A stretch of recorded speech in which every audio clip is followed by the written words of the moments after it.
윤 대통령 접견 문제 논란이 있었어요. 지금 윤석열 대통령이 면회조차도 제대로 되지 않고 있다고 하는데 굉장히 잘못됐어요. 조국 같은 경우에는 24번이나 이뤄졌던 걸로 알고 있어요. 근데 지금 유죄 판결도 받지 않은 윤석열 대통령에 대해서 한 번도 이 접견 신청을 허하지 않는다. 이거 지금 이상한 거죠. 이건 정치 탄압이라고 봐야죠. 장동혁 대표하고는 혹시 이 문제는 상의해 보셨어요? 면회 신청을 하고 저도 대표님께 보고는 드려야 될 거 아닙니까? 제가 갔다 오겠다. 이게 불허가 났다라고 하니까 왜 불허가 났냐? 그러면 내가 한번 하긴 뭐 김장대전 뭐 이런 얘기 나오더라고요. 네. 장동혁 대표하고 안 좋아요? 아니요, 너무 좋습니다. 그리고 야당의 정치인이 지금 이렇게 레거시에서 욕먹을 수 있다는 것은 굉장히 잘하고 있다라는 방증이라고 생각합니다. 네. 아니 장동혁 대표는 따로 사석에서 만나셨어요? 아유, 자주 뵙죠. 여기에 뭐 최고위원 회의 들어가기 전에도 뭐 따로 가서 뵙기도 하고, 그리고 장동혁 대표가 워낙 소통 능력이 좋으시고 소통을 강조하세요. 그래서 이제 많은 대화를 하기 원하시기 때문에 오늘만 해도 또 뭐 잠깐 따로 얘기할 기회도 있었고 자주 얘기합니다. 네, 자주 대화 나누고 있습니다. 아니 어떻게 보면은 김장대전이라는 표현 자체가 그러니까 김장대첩. 언론에 대첩 뭐 이런 거 나오던데 그런 것들이 어떻게 보면 언론에 어떻게 보면은 좀 오해 혹은 과대한 그런 거라고 봐야 되겠군요. 그냥 특정 세력의 네거티브 목적으로 나온 말이라고 생각돼요. 저는. 특정 그러니까 세력의 네거티브. 이 지금 지도부를 흔들기 위한 네거티브로 보이는데, 왜냐하면 그게 우리 지도부가 들어서고 3일째부터 나오기 시작했거든요. 그러니까요.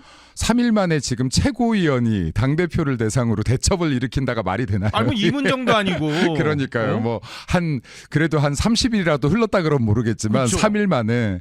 그러니까 이거는 너무 악의적인 네거티브였는데 사실 이 뉴스 보면서 같이 웃었었어요. 웃었어요, 같이요? 김장대첩 떴다고 이러면서 웃었었습니다. 두 분이 같이 보면서 두 분 사이에는 그러니까 뭐 전혀 뭐 의견 차이는 있을 수는 있어요. 아유, 그게 그럼요. 정당이죠, 당연히. 의견 차이가 있을 수밖에 없죠, 누구라도. 그러니까 지금 뭐 최고위원회가 있으면은 각자의 공약들을 발표하면서 당선이 됐고, 그렇죠. 한 명 한 명이 지금 각자 지지자들과 했던 약속이 있고, 그럼 이게 의견 차이가 있을 수 있죠. 근데 그래도 장동혁 대표님과 저는 의견 차이가 가장 없는 사람이 아닐까라고 개인적으로 생각합니다. 그런 정도로 어때요? 윤 대통령 접견 문제로 사실 좀 약간 논란이 있었어요.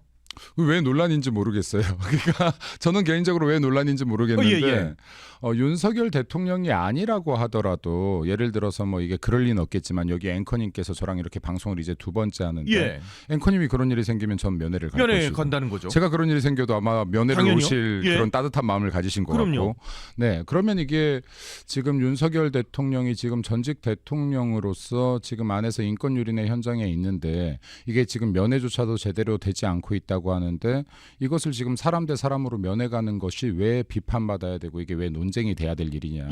저는 지금 선거 전부터 선거에서 최고위원이 되든 안 되든 간에 이 면회를 간다라고 했었었는데 설령 떨어졌어도 갔을 겁니다. 근데 단지 불허가 나온 거죠. 불허가 나와서 좀 마음 아픈 부분이 있고 그렇습니다. 변호인이 아닌 경우에는 접견을 불허한다라는 그런 건가 보죠? 아니요, 이거 굉장히 잘못됐어요. 그러니까 지금 사실상은요, 그 윤석열 대통령은 지금 유죄 판결이 난 게 아니거든요. 유죄 판결이 난 게 아닌 분들 같은 경우는 사실 이게 면회가 좀 자유로워야 돼요. 그리고 유죄 판결이 난 조국 같은 경우에는 이게 제가 알기로는 일주일에 한 번 정도 면회가 될 거예요. 근데 지금 조국 같은 경우는 이렇게 장소 변경 접견 신청만 해도 지금 그 기간 동안에 24번이나 이뤄졌던 걸로 알고 있어요. 그럼 이거 지금 실제로는 훨씬 더 많은 횟수라고 봐야죠. 유죄 판결을 받은 상황이기 때문에. 근데 지금 유죄 판결도 받지 않은 윤석열 대통령에 대해서 한 번도 이 접견 신청을 허하지 않는다. 이거 지금 이상한 거죠. 이건 정치 탄압이라고 봐야죠. 인권 유린이라고 봐야죠. 어떻게 할 거예요? 그럼 다시 또 이 면회 신청을 다시 할 겁니까? 아니면 다른 방법을 다시 신청했습니다, 이미.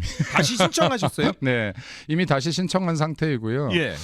그리고 지금 뭐 이 부분에 대해서도 저뿐만이 아니라 굉장히 많은 분들께서 윤석열 대통령 그래도 안부가 어떤지 궁금해하시고 또 보고 싶어하는 분들도 많다고 생각해요. 근데 이게 정치적 부담이 되다 보니까 이 표현을 하지 못하는 분들도 있고, 또 우리 지지자 중에서는 정말로 잘 계신 건지 궁금해하는 분들도 너무 많은데, 제가 그래도 최소한 거기 얼굴을 뵙고 이런 지지자들의 마음도 전하고 그리고 어떤지 건강도 한번 볼 수 있다라고 하면 이게 왜 비난받을 일이고 이게 왜 논쟁이 될 거리냐. 이걸 논쟁하는 사람들은 저는 사람 대 사람의 마음을 전혀 이해하지 못하는 사람이라고 생각합니다. 장동혁 대표하고는 혹시 이 문제는 상의해 보셨어요? 장동혁 대표는 대표라는 자리에 있기 때문에 사실 이게 마음에 있는 행동들이나 말을 저는 다 할 수 없는 위치라고 봐요. 예, 그럼에도 불구하고 장동혁 대표 같은 경우에 마음이 진짜 따뜻한 사람입니다. 그러니까 이거 많은 부분을 배려하는 분이에요. 그러니까 여기 지금 최고위원 당선된 분들도 각자 다르지만 아까처럼 한 분 한 분 배려하려고 하시고 이분들과 소통하려고 하시고